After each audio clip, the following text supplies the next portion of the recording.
Je suis Francky Saint-Fleur, chercheur indépendant, membre de la revue panafricaine de psychologie et président de l'association panafricaine de psychologie, section Haïti.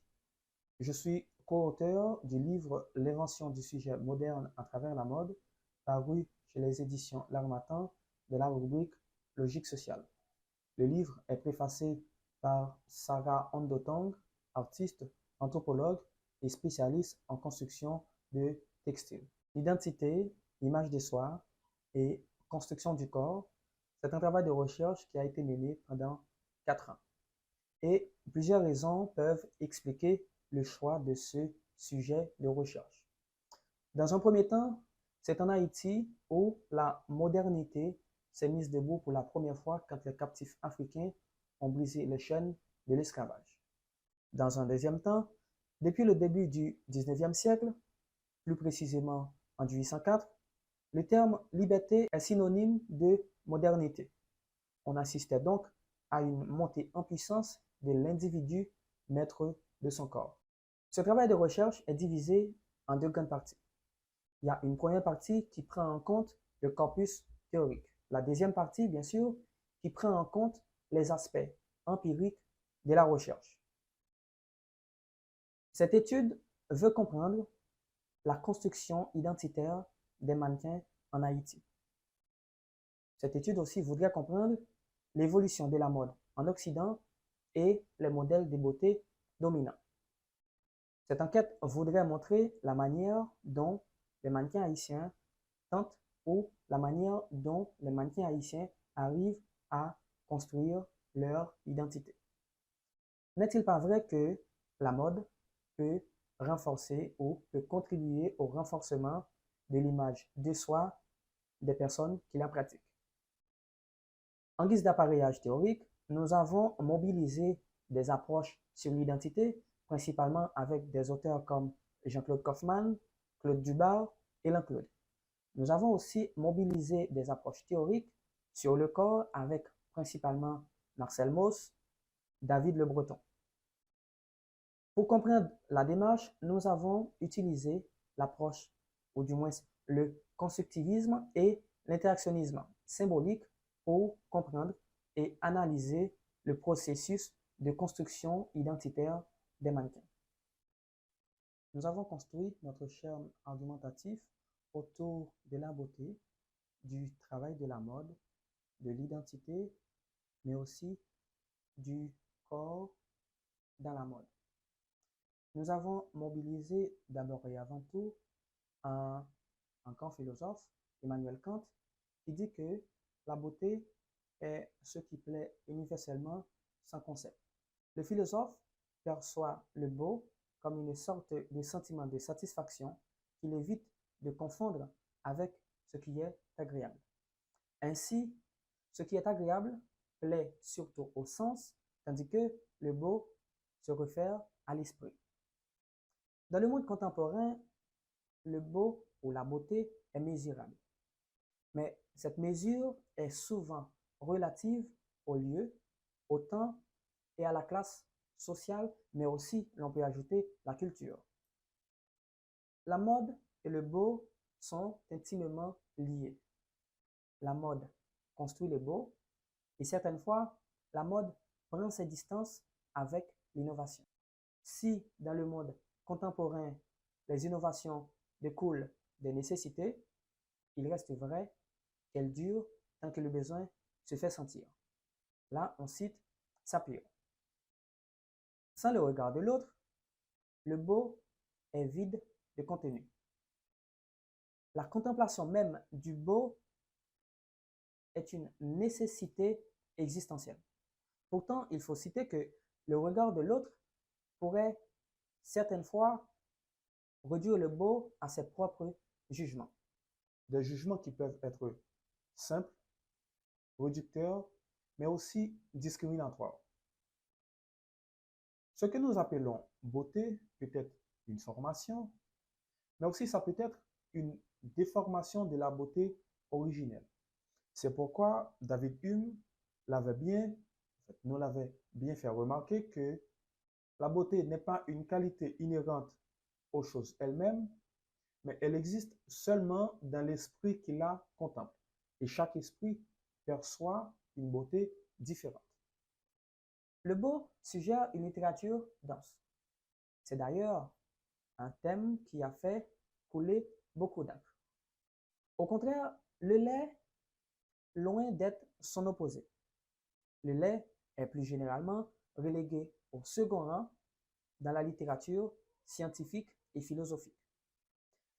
C'est comme si le laid ne valait aucune critique esthétique et le beau l'occulte irrémédiablement. Le beau allègue l'esprit et participe au bien-être individuel et collectif. Il est contemplatif, tandis que le laid est repulsif. Mais le mannequinat, se voulant embrasser à la fois le beau et le laid afin de les mettre en scène, arrive à créer une catégorie de mannequins qu'on appelle le mannequin laid. Cela constitue une réponse désobligeante à l'esthétique et aux valeurs dominantes dans la mode. Une autre façon aussi de dire que le beau et le laid peuvent être valorisés en fonction des besoins. Tout n'est qu'une question de perception. Mais en fait, à cela, on pourrait se poser la question, qu'est-ce qui est beau? Qui est beau ou belle? Ou du moins, qui l'a mis en scène? Cette affaire de beauté. La mode, cette grosse industrie de fabrication et de valorisation de la beauté, regroupe trois grandes catégories de pratiques artistiques. Il y a le mannequinat, la photographie de mode et la haute couture, incluant la parure. Ces catégories développent entre elles une sorte d'interdépendance. La mode crée des pièces qui portent un symbolisme donnant un sens à sa création. Les manifestations de ces symbolismes passent par l'expressivité du corps des mannequins. Pour enfin, le photographe de mode rend immortel ce moment à travers des clichés.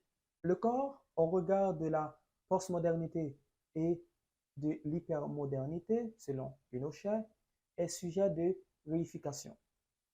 Ce corps est constamment menacé par les nouvelles formes de manifestations culturelles imposées plus généralement par le capitalisme.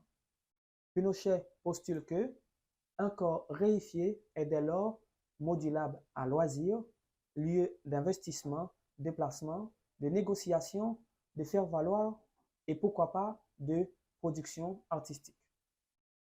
Le corps, dans ce cas, est devenu un tableau, une œuvre d'art. La personne mannequin peut alors s'exposer nue sur une photographie. Le corps est le premier support de l'identité individuelle. L'identité résulte d'une conscience de soi par autrui et pour soi-même. Le corps, c'est ce qui nous permet d'exister dans le monde. Mais aussi, ce même corps nous permet de nous différencier du monde. Le corps, en fait, c'est un médium qui permet au mannequin de mettre en scène une idée, une histoire, une création, un récit de vie.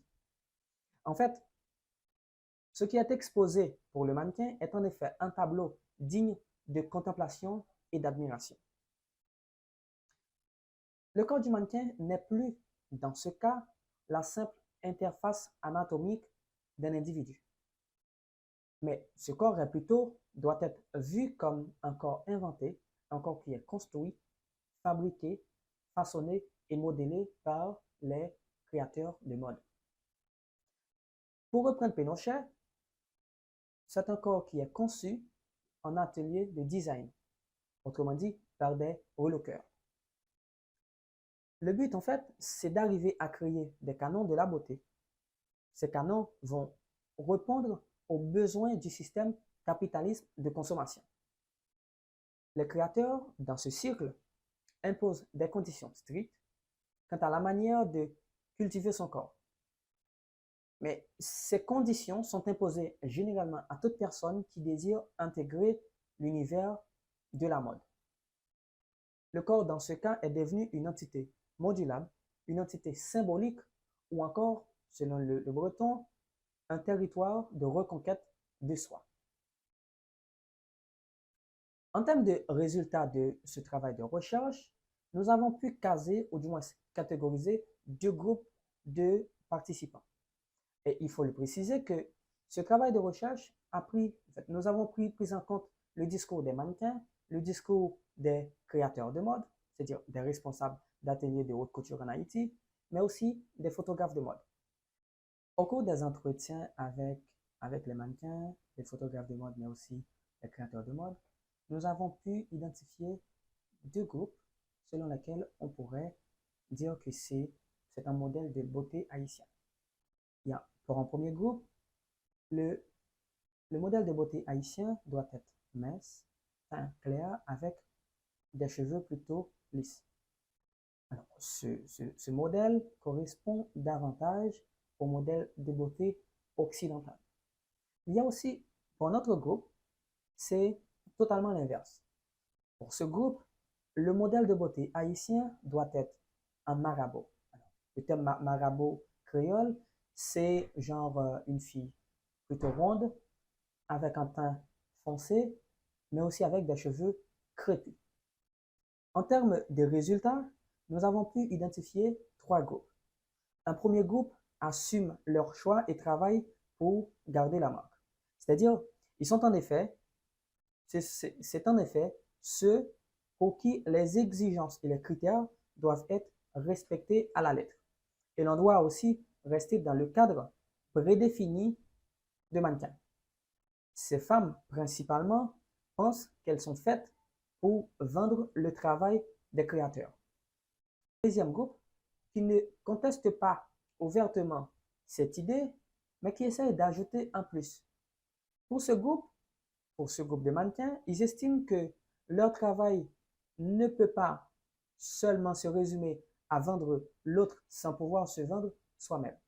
Pour ce groupe de mannequins, la passerelle et le tapis du photographe de mode sont les principaux lieux pour vendre le travail non seulement du créateur de mode, mais aussi pour vendre leur talent, leur profil.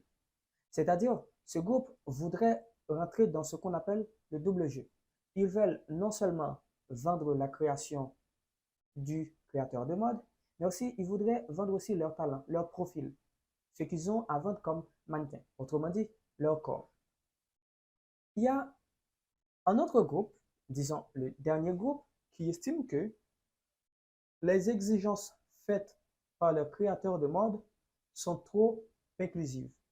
C'est-à-dire, ce sont des exigences qui essaient de mettre de côté certaines personnes qui pourront facilement offrir vraiment beaucoup de choses à la mode.